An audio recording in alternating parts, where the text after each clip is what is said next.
వేరే ఎక్కడో కూడా ఏదో ఇబ్బందికర వాతావరణానికి. సో మా కార్యాచరణ మీ అందరినీ కలుపుకుంటూ మీ అందరూ చెప్పనివ్వండి. మీ చుట్టాలకు స్నేహితులకు చేరాలా వద్దా? Good evening all. అందరు బాగున్నారా?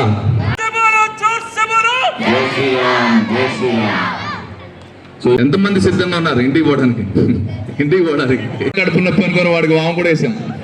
తర్వాత అర్థమైంది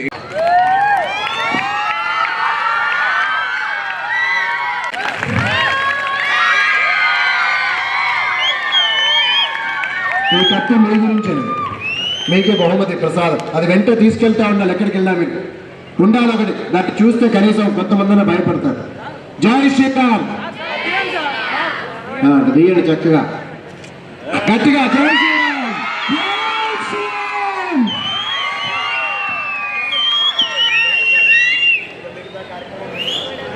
ఇటువంటి ఇంత మంచి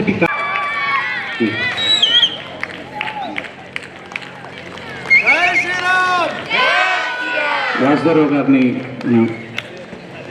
చూడాల్సిందిగా కోరుతున్నాం.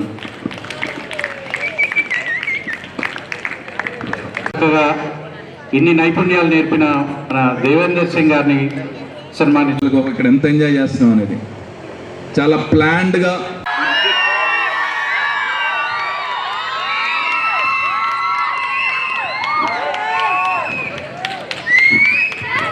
శ్రమదానం చేస్తాం.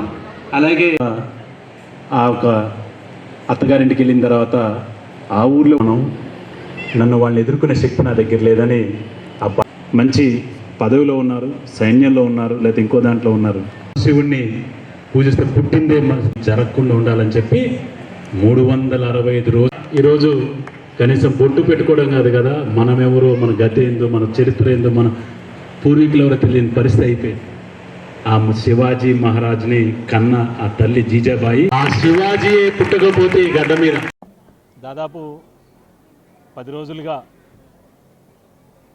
పిల్లలందరికీ ప్రాచీన యుద్ధ కళల్లో ఏదైతే మన సమ్మర్ క్యాంప్ ద్వారా అనేక రకాల విద్యల్ని, మరి కర్రసాము, కత్తిసాము వంటి అనేక విద్యల్ని నేర్పించడం జరిగింది. ఈరోజు వారందరికీ కూడా మరి సర్టిఫికెట్లు ప్రదానం చేసే కార్యక్రమాన్ని ఈరోజు నిర్వహించుకోవడం జరిగింది.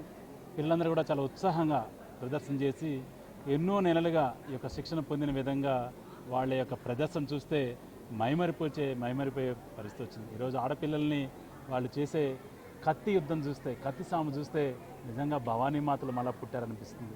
పిల్లల్ని చూస్తే శివాజీలు మళ్ళా పుట్టారనిపిస్తుంది. ఇటువంటి ఎంతో ధైర్యంగా ఆ తల్లిదండ్రులు కూడా మరి కత్తి సాముకి, కర్రసాముకి మరి పంపించినందుకు ఆ తల్లిదండ్రులు కూడా అనేక ధన్యవాదాలు తెలియజేస్తూ, ఈ కార్యక్రమాల ద్వారా పిల్లల్లో మానసిక దౌర్బల్యాలు ఉంటాయని పోగొట్టి మానసిక దృఢంగా తయారు చేసి శారీరకంగానే కాకుండా మరి వారు ఎటువంటి కష్టాలు వచ్చినా నిలదొక్కునే విధంగా ఈ యొక్క శిక్షణ ఇవ్వడం జరిగింది.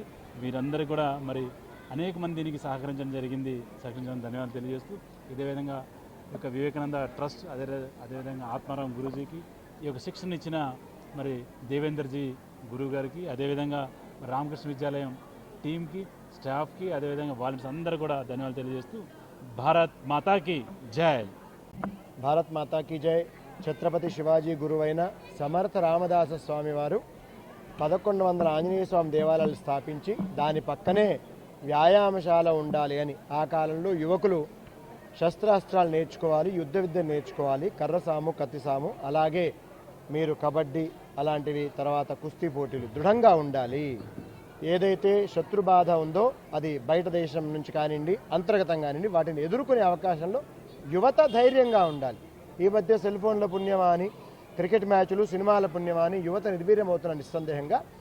దయచేసి యువత ఈ దేశ రక్షణకి, ధర్మ రక్షణకు ముందు రావాలని కోరుతూ, నేను మీ ఆత్మారాం గురూజీ, నాతో పాటు తోడి కళ్యాణ్, వివేకానంద ఫౌండేషన్, అలాగే దేవేంద్ర గారు, ఇలాంటి మంచి కార్యాన్ని రాష్ట్రం మొత్తం తీసుకెళ్లాలని ఎంతోమంది యొక్క సహకారాన్ని మేము అభ్యర్థిస్తూ ముందుకెళ్లడం జరుగుతోంది. చాలామంది తల్లిదండ్రులు దాన్ని ఆనందంగా స్వీకరిస్తున్నారు. వాళ్ళు సగౌరవంగా పిల్లల్ని పంపించడం జరుగుతోంది. జై శ్రీరామ్. భారత్ మాతాకి జై.